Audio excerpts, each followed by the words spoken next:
Tanggal 8 Juli tahun 1945, segenap penduduk Utah berlari menyongsong Yesus dengan membawa bunga-bungaan liar yang dipetik dari punggung gunung serta buah-buahan masak awal yang mereka tanam, di samping senyum anak-anak dan berkat dari warga.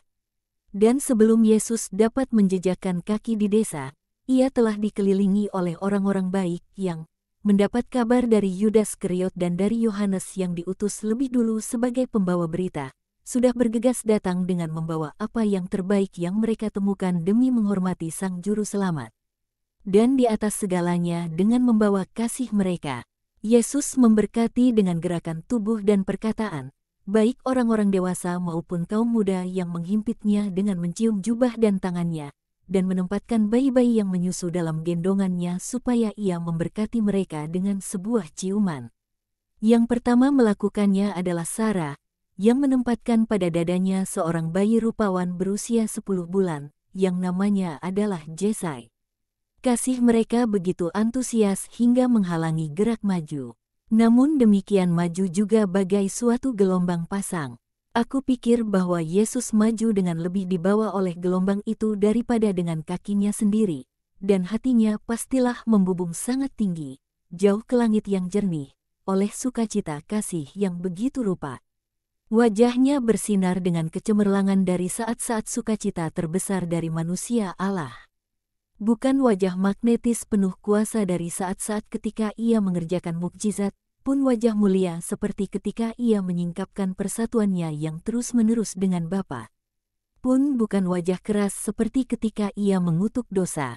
Semuanya bersinar dengan terang yang berbeda, tetapi yang sekarang adalah terang dari saat-saat relaksasi dari keseluruhan egonya, yang diserbu dari begitu banyak penjuru, dipaksa untuk selalu waspada akan setiap gerak ataupun perkataan yang paling lembut, baik dari dirinya sendiri maupun dari yang lainnya, dengan dikelilingi segala perangkap dunia yang, bagai suatu jaring yang melumpuhkan, menebarkan benang-benang setanik mereka sekeliling kupu-kupu ilahi dari manusia Allah, dengan harapan untuk melumpuhkan terbangnya dan memenjarakan rohnya. Supaya ia tidak dapat menyelamatkan dunia, untuk membungkam sabdanya, supaya ia tidak dapat mengajar kesalahan utama keacuhan dunia, untuk mengikat tangan-tangannya, tangan-tangan Sang Imam Abadi, supaya jangan menguduskan manusia, yang dirusakkan akhlaknya oleh iblis dan daging, untuk menyuramkan matanya, supaya kesempurnaan tatapannya tidak dapat menarik hati orang pada dirinya. Tatapannya sesungguhnya adalah magnet, pengampunan, kasih, daya pikat yang mengatasi segala penolakan yang bukanlah penolakan dari setan yang sempurna.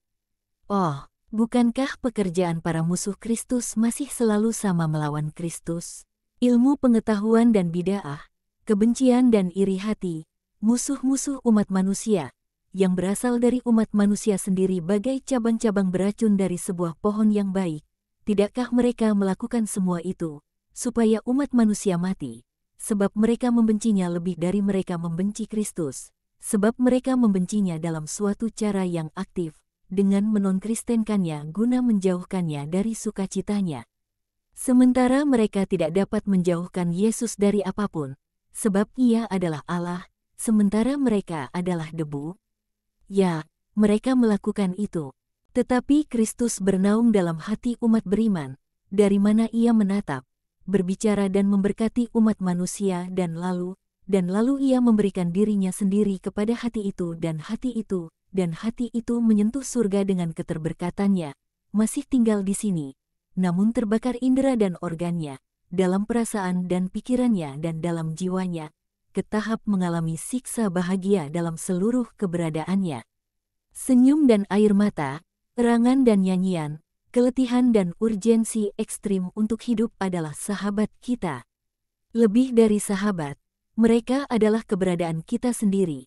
Sebab sebagaimana tulang belulang ada dalam daging dan urat serta saraf ada di bawah kulit kita dan semua itu menjadi satu manusia, demikian pula, segala hal yang terbakar ini berasal dari kenyataan bahwa Yesus memberikan dirinya sendiri kepada kita, ada dalam kita, dalam kemanusiaan malang kita. Dan apakah kita pada saat-saat itu yang tak dapat berlangsung selamanya, sebab andai berlangsung sedikit lebih lama, kita akan mati terbakar dan hancur? Kita bukan lagi manusia, Kita bukan lagi binatang yang dianugerahi akal budi yang hidup di dunia. Kita, oh Tuhan, biar aku katakan satu kali, bukan karena kesombongan, melainkan untuk memadahkan kemuliaan-Mu sebab tatapan-Mu membakarku dan membuatku meracau. Pada saat itu kita adalah serafim, dan aku heran bahwa kita tidak memancarkan api dan panas dahsyat yang dapat dirasakan oleh orang dan benda, seperti yang terjadi pada penampakan jiwa-jiwa terkutuk.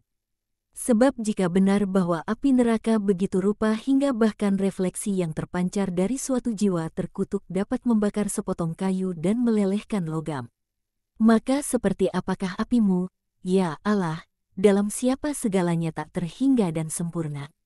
Orang tidak mati akibat demam, orang tidak terbakar karenanya, orang tidak dilalap oleh demam penyakit jasmani. Engkau adalah demam kami, kasih.